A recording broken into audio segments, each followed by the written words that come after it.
Hey writers, happy Wednesday. Hope you're having a great last week of class before March break.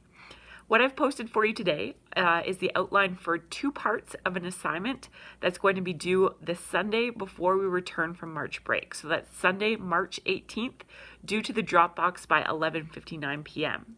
The 2 parts of this assignment relate to our Activity 5 lesson content on setting and plot. Part A of this assignment asks you to go back to the Activity 5 lesson content page. Now, if you scroll down to the very bottom, you're going to see 6 different images of 6 different settings. I'm asking you to choose one of those settings, and then in 150 to 200 words, you're going to describe for me what it would feel like, smell like, sound like, etc. to stand in this space. Please note that you're not developing a story within this setting. You're just helping your reader to understand what it would be like for them to experience this spot. So using that show and tell and sensory description language that we've been talking about to really give them a vivid and accurate understanding of what it would be like to occupy this space.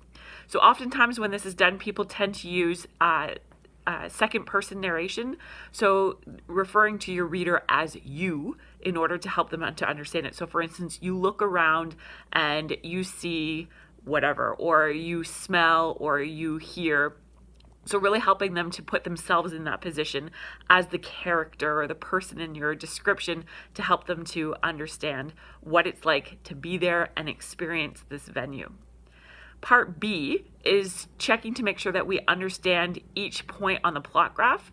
So you're going to take that setting from Part A and you're going to use it as the place where this particular story that you're plotting would occur.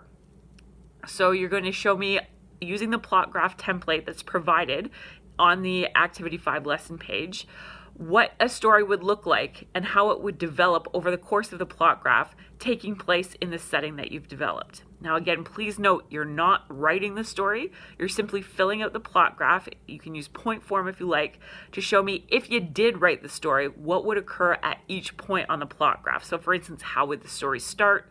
What conflict would be introduced? How would that conflict intensify toward the climax, etc. Both the Part A description and the Part B plot graph will both be uploaded to the same Dropbox, and that link can be found below. So again, you decide whether you want to get this started now, whether you want to get it done over the break. If you want to get it off your plate, you can try and get both done before you head off on break, but both are due to the Dropbox by 11:59 p.m. On Sunday, March 18th. In the meantime, please be keeping an eye on that Dropbox. As I said, your 400-word piece that you wrote for me based on a prompt earlier in the semester is going to be returned by Friday. Any questions you have about the feedback you receive on this, please feel free to send me an email or an instant message so we can discuss your results. Hope you guys are having a great last week, and we'll talk soon. Take care. Bye-bye.